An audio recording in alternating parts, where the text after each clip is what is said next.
যেই জমিন আল্লাহর, আসমান আল্লাহর, যেই আপনাকে আমাকে যেই যিনি সৃষ্টি করলেন আল্লাহ, যে আল্লাহ তাআলা আমাকে আপনাকে রিজিক দিলেন যে আল্লাহ তাআলা, তাহলে ওই আল্লাহর জমিনে ওই আল্লাহর আইন ছাড়া দুনিয়ার কোনো মানুষের আইন চলতে পারে না। কথা বলেন ঠিক কিনা? আল্লাহ তাআলাই বলেন ওয়া আনজালা মিনাস সামাই মাআন ফাআখরাজা বিহি মিনাস সামারাতি রিজকাল লাকুম। আল্লাহ তাআলাই বলেন আমি আকাশ থেকে বৃষ্টির পানি জমিনে বর্ষণ করি এবং যেই বৃষ্টির পানিতে জমিনকে সিক্ত করি এবং এই জমিনের মধ্যে কৃষকদের মাধ্যমে হরেক রকম ধান শস্য জিরা উৎপন্ন করে আমি বান্দাদের রিজিকের ব্যবস্থা করি। আল্লাহু আকবার বলেন। রাহমাতুল্লাহি ওয়া বারাকাতুহু। ইন্নাল হামদালিল্লাহ الحمد لله نحمده ونستعينه ونستغفره ونؤمن به ونتوكل عليه ونعوذ بالله من شرور أنفسنا ومن سيئات أعمالنا من يهده الله فلا مضل له ومن يضلله فلا هادي له ونشهد أن لا إله إلا الله وحده لا شريك له ونشهد أن سيدنا ومولانا محمدا عبده ورسوله الذي أرسله الله بالحق بشيرا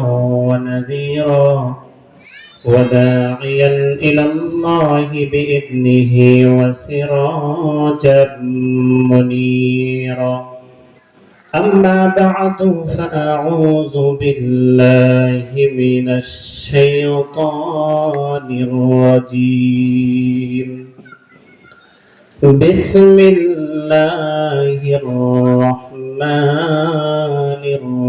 الرحيم إن الله يأمر بالعدل والإحسان وإيتاء ذي القربى وينهى عن الفحشاء والمنكر والبغي يعظكم لعلكم تذكرون وقال رسول الله صلى الله عليه وآله وسلم الظلمات ظلما يوم القيامة وقال النبي عليه الصلاة والسلام আমার সঙ্গে সকলে মহব্বতে দরুদ ইব্রাহিম পাঠ করি। আল্লাহুম্মা সাল্লি আলা মুহাম্মাদিন ওয়া আলা আলি মুহাম্মাদ কামা বারাকতা আলা ইব্রাহিম ওয়া আলা আলি ইব্রাহিম ইন্নাকা হামিদুম মাজিদ।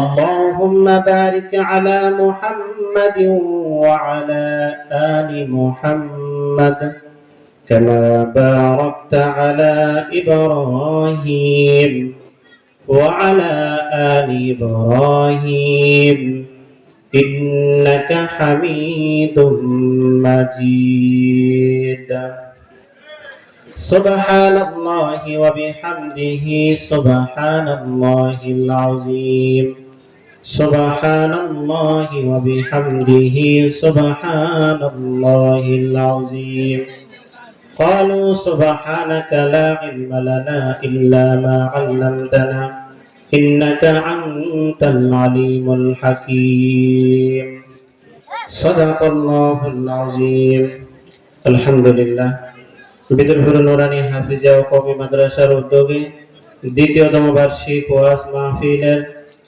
সুযোগ্য সভাপতি, সহসভাপতি, বিশেষ অতিথি, আজকের মাহফিলের হযরতে উলামায়ে ইকরাম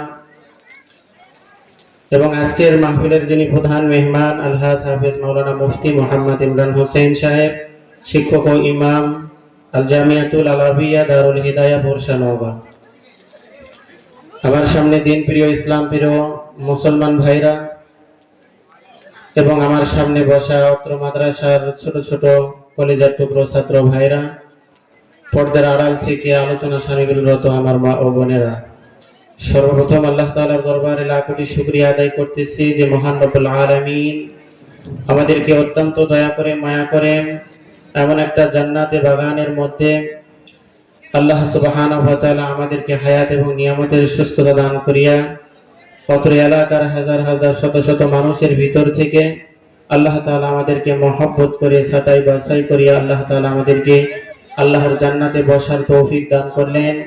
এজন্য মহান রব্বুল আলামিনের দরবারে আমরা সকলেই কালিমাতুশ শুকর আদায় করতেছি, জবান খুলে আওয়াজ করে ভক্তি ভরে সমস্বরে মহব্বতে বলুন আলহামদুলিল্লাহ। লক্ষ কোটি দরুদ ও সালাম বর্ষিত হোক আমার আপনার পিয়ারা নবী, যিনি কিয়ামতের একান্ত সুপারিশকারী, যার সুপারিশ ছাড়া আমরা কেউ জান্নাতে যাইতে পারবো না। তিনি আমাদের একান্ত সুপারিশকারী জনাবে মুহাম্মদুর রাসূলুল্লাহ। সকলে মহব্বতে বলুন সাল্লাল্লাহু আলাইহি ওয়াসাল্লাম। আল্লাহ তাআলার দরবারে আমরা কৃতজ্ঞ হচ্ছে আল্লাহ তাআলা যেন আজকের রাতটার জন্য, কয়েকটা ঘন্টার জন্য আল্লাহ তাআলা এই রহমতের বৃষ্টিটা যেন আজকের মাহফিলের ওসিলা করিয়া, কোরআনের ওসিলা করিয়া যেন আল্লাহ তাআলা বৃষ্টিটাকে, রহমতের বৃষ্টিটাকে বন্ধ করিয়া দেন। এই জন্য বলুন আল্লাহুম্মা আমিন। মুসলমান ভাইরা, আপনারা যে কয়টা মানুষ এসে মাহফিলে আসতে পেরে, বসতে পেরে আপনারা খুশি না বেজার? খুশি। এটাই, খুশি হওয়াটাই স্বাভাবিক, কারণ ইমানদার ভালো কাজে আনন্দ পায়, মজা পায়, তৃপ্তি পায়, এবং খারাপ কাজে ইমানদারের বিবেকে বাধা দেয়, অনুসূচিত করে, অনুতপ্ত করে। কথা বলেন ঠিক কিনা?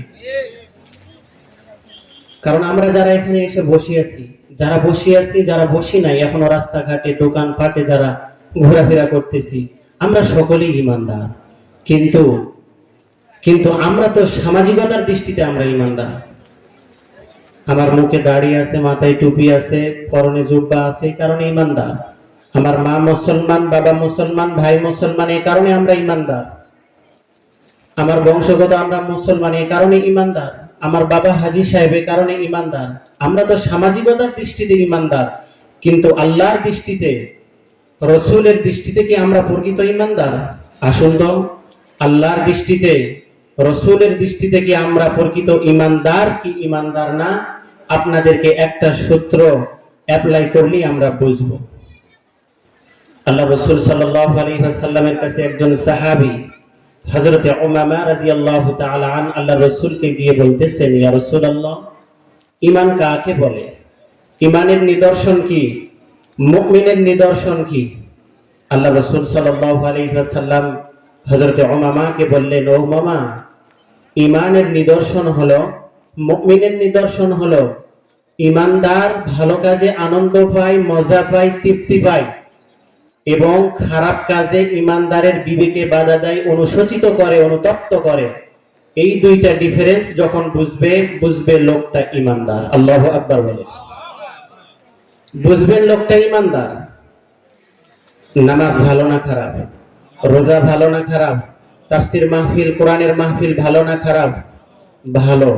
এগুলোতে যখন মজা পাবেন, তৃপ্তি পাবেন, আনন্দ পাবেন, এবং গান, অশ্লীলতা, বেহায়াপনা, নারী আসক্ত, ইফটিজিং, ধর্ষণ, এগুলোতে যখন আপনার বিবেকে বাধা দিবে, অনুসূচিত করবে, অনুতপ্ত করবে, বুঝবেন আপনি একজন ঈমানদার। এজন্য আমাদের ঈমান আছে না নাই, আপনাদেরকে একটা উদাহরণ দিই। একজন লোকের বাড়িতে খাটের নিচে বিষধর একটা সাপ ঢুকছে। বাড়িওয়ালা যখন সাপটাকে মারার জন্য যাইতেছে, আশপাশের লোকজন বলতেছে যে না, তুমি একাই সাপটাকে মারতে যাও না, হয়তো তোমাকে সাপটা কামড় দিতে পারে, তুমি আহত হতে পারো, তুমি একাও যাও না, তুমি এক কাজ করো, তুমি সাপুড়িকে ডেকে আনো, সাপুড়ি সাপের কাছে এসে বিন বাজাইলে, সুরে সুরে, তালে তালে সেন্সলেস হয়ে যাবে, সাপুড়ির হাতে সাপ ধরা দিয়ে দিবে। মেডিকেল সায়েন্সও তাই বলে, যেই সাপের কাছে যত বিষ আছে, তার কাছে বিন বাজাইলে সাপ সেন্সলেস হয়ে যায়, মাতাল হয়ে যায়। কখন যে তালে তালে তালে তালে কখন যে সাপুড়ের হাতে ধরা দেয় সে নিজেই জানে না। এই উদাহরণটা আমি কেন দিলাম? সাপুড়ে যখন সাপুড়িকে ডাক দিল, সাপুড়ের কাছে বিন বাজাইলো, সাপুড়ে তালে তালে, সাপ তালে তালে সেন্সলেস হয়ে কখন যে সাপুড়ের হাতে ধরা দিয়েছে সাপ নিজেই জানে না। সাপটাকে ধরে ব্যাগের মধ্যে ভরাইছে। এই উদাহরণ দেওয়ার কারণ হলো, আজ আমরা বাংলার মুসলমান, আজ আমার বাংলার মুসলমান, আজ আমার আপনার এলাকার মসজিদ থেকে মুয়াজ্জিন 5 বার ডাক দিতেছে, আর এই আজানের ডাক শুনে, এই আজানের বিন শুনে, এই আজানের আওয়াজ শুনে যার ভিতরে ঈমানের বিষ আছে, এই যদি আপনার ভিতরে যদি ঈমানের বিষ থাকে, এই আজান শোনার সাথে সাথে আপনার একটা কলিজার মধ্যে টান লেগে যাবে। কথা বলেন ঠিক কিনা? আপনার ভিতরে যদি ঈমানের বিষ থাকে, তাহলে ওই মুয়াজ্জিনের আজান আপনাকে মসজিদে ডাকবে এবং আপনার দিলটা মসজিদে নামাজে আপনি ততক্ষণ পর্যন্ত শান্তি পাবেন না। আপনার ভিতরে যদি ঈমানের বিষ থাকে, যতক্ষণ পর্যন্ত আপনি ওই মুয়াজ্জিনের ডাকে, আল্লাহর ডাকে সাড়া না দিয়ে মসজিদে জামাতে নামাজ আদায় না করবেন, ততক্ষণ পর্যন্ত ঈমানদারের কি থাকবে? ঈমানদারের বিষ, ঈমানদারের যদি বিষ থাকে, তাহলে তার ঈমান, এই ঈমানটা তাকে মসজিদের মধ্যে টানবে। যতক্ষণ পর্যন্ত আপনি জামাতে নামাজ আদায় না করবেন, ততক্ষণ পর্যন্ত ঈমানদারের কলিজা ঠান্ডা হবে না। কথা বলেন ঠিক কিনা? এখন আপনি দিলে হাত দেন, এই আজান ভালো কাজ গুলো আপনার কি দিলে খুশি আনন্দ দেয়? আপনার কি মসজিদে টানে? যদি না টানে, আপনি দুনিয়াতে ব্যবসা করতেছেন, বাণিজ্য করতেছেন, চাকরি করতেছেন, মন মতো করতেছেন, কিন্তু এই মন আপনার মসজিদের মধ্যে টানে না। তার মানে কি? আপনার ভিতরে সেই ঈমানের বিষ নাই। আর যদি আপনার ভিতরে ঈমানের বিষ থাকে, আজান শোনার সাথে সাথে আপনার কলিজার মধ্যে একটা টান লেগে যাবে। যতক্ষণ পর্যন্ত আপনি মসজিদে জামাতে নামাজ আদায় না করবেন, ততক্ষণ পর্যন্ত ঈমানদারের কলিজা ঠান্ডা হবে না। এজন্য ঈমান হলো অনেক একটা দামি বস্তু, ঈমান হলো অনেক একটা দামি রত্ন জিনিস। এজন্য যার ঈমান আছে তার কোনো সয় সম্পত্তি নাই। ঈমান আছে, সে একজন বংশীয়ভাবে গোলাম। আল্লাহ তাআলার কাছে তার দাম আকাশ এবং জমিনের চাইতেও বেশি। ঈমান নাই, সে যদি সারা দুনিয়ার রাজত্ব যদি সে পেয়ে যায়, তার নাম যদি হয় ডোনাল্ড ট্রাম্প, তার নাম যদি হয় বারাক ওবামা, তার নাম যেই হোক না কেন, ঈমান নাই তো আল্লাহ তাআলার কাছে একটা কুকুরের মূল্য তার নাই। কথা বলেন মুসলমান ঠিক কিনা? এজন্য প্রিয় মুহতারামা হাজিরিন, আমরা যারা এখানে এসে বসেছি, আমরা সকলেই ঈমানদার, কিন্তু আমাদের ঈমানের ওজন আর ঈমানের কোয়ালিটি সবার একরকম না। পরীক্ষার রেজাল্ট যেরকম সবার একরকম হয় না, কম বেশি হয়, ওইরকম মানুষেরও ঈমান সবার একরকম না, এক ওজনের না।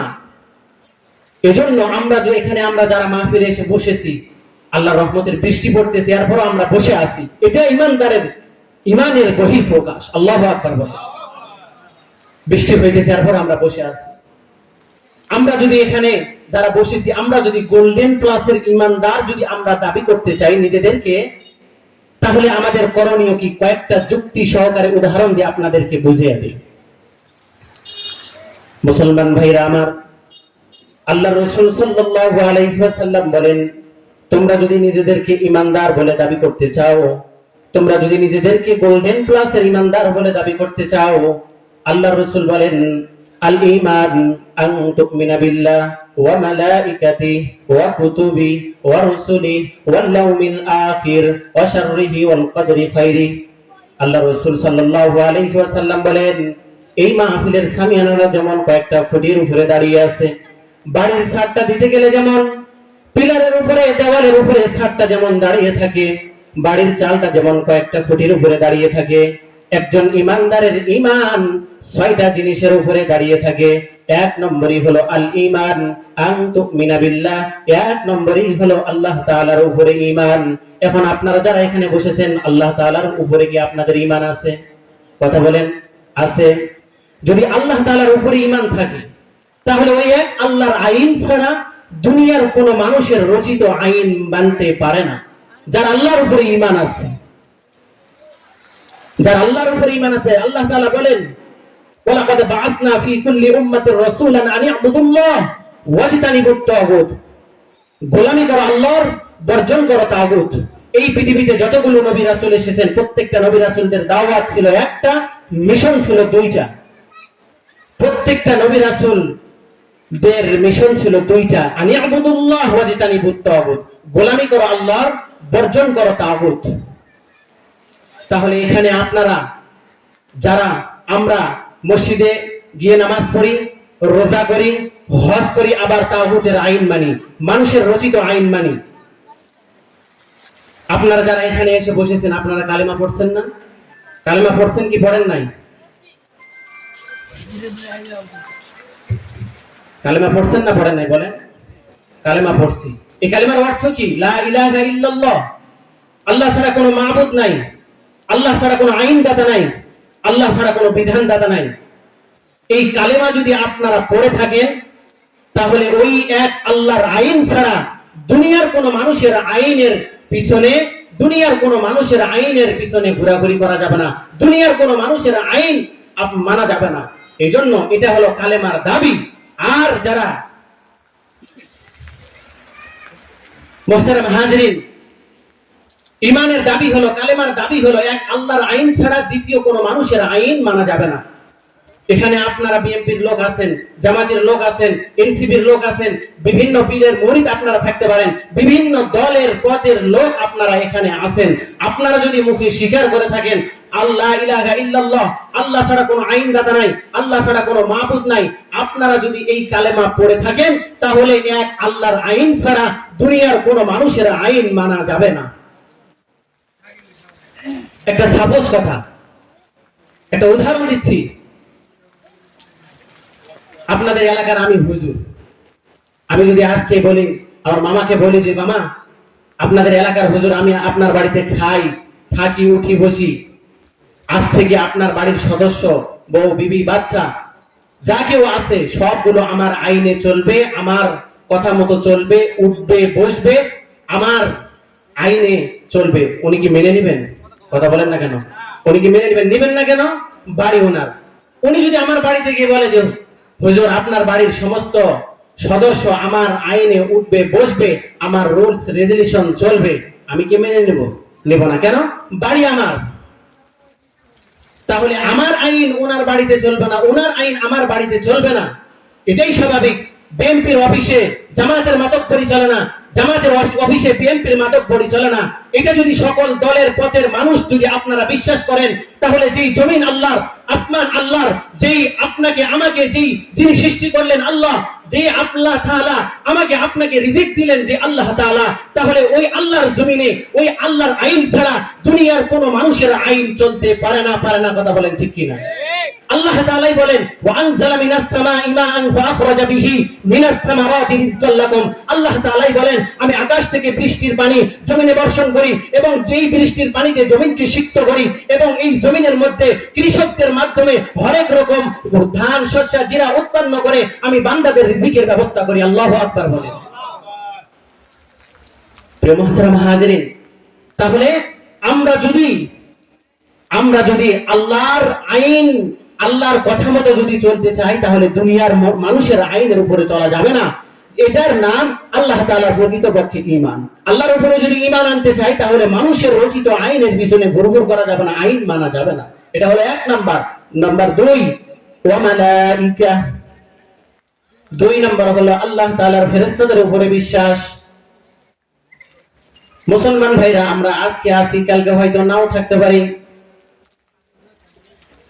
যে কোনো সময় আজরাইল আলাইহিস সালাতু ওয়াস সালাম আমাদের সামনে চলে আসতে পারেন। আইনামা তাকুনু ইদরিকুমুল মাউত ওয়ালাউ কুনতুম ফি বুরুজিম মুশাইয়াদা। যে কোনো সময় আজরাইল আমাদের সামনে চলে আসতে পারেন। তুমি আইসিইউ তে থাকো, সিসিইউ তে থাকো, যতই দুর্গের মধ্যে থাকো না কেন, আজরাইল যখন চলে আসবে তোমাকে দুনিয়া থেকে চলে যাইতে হবে। এইজন্য আল্লাহ তাআলা বলেন ইদা জাআ আজালুহুম লা ইস্তাখিরুনা সাআতান ওয়া লা ইস্তাকদিমুন। মৃত্যুর সময় যখন চলে আসবে 1 সেকেন্ডও আগানো বা বাড়ানোর ক্ষমতা এই পৃথিবীর কারো নাই। তাহলে আমাদের সামনে দুনিয়ার জিন্দেগির হায়াত শেষ হওয়ার সাথে সাথে আমাদের সামনে যে আজরাইল আসবে, আজরাইল আল্লাহ সাল্লাল্লাহু আলাইহি সাল্লামের উপরে আমাদের ঈমান আনতে হবে, যে আজরাইলের মাধ্যমে আমরা দুনিয়া থেকে পৃথিবী ছেড়ে চলে যাব। এই জন্য এই হায়াতের জিন্দেগিকে আমরা হেলাই খেলাই অবহেলায় নষ্ট করলে চলবে না। এই জিন্দেগির হায়াতকে, হায়াতের জিন্দেগিকে বেঈমানের হালতে কাটাইলে চলবে না। এই হায়াতের জিন্দেগিকে আমরা, এই হায়াতের জিন্দেগিকে গুনাহের কাজে নষ্ট করলে চলবে না। এই হায়াতের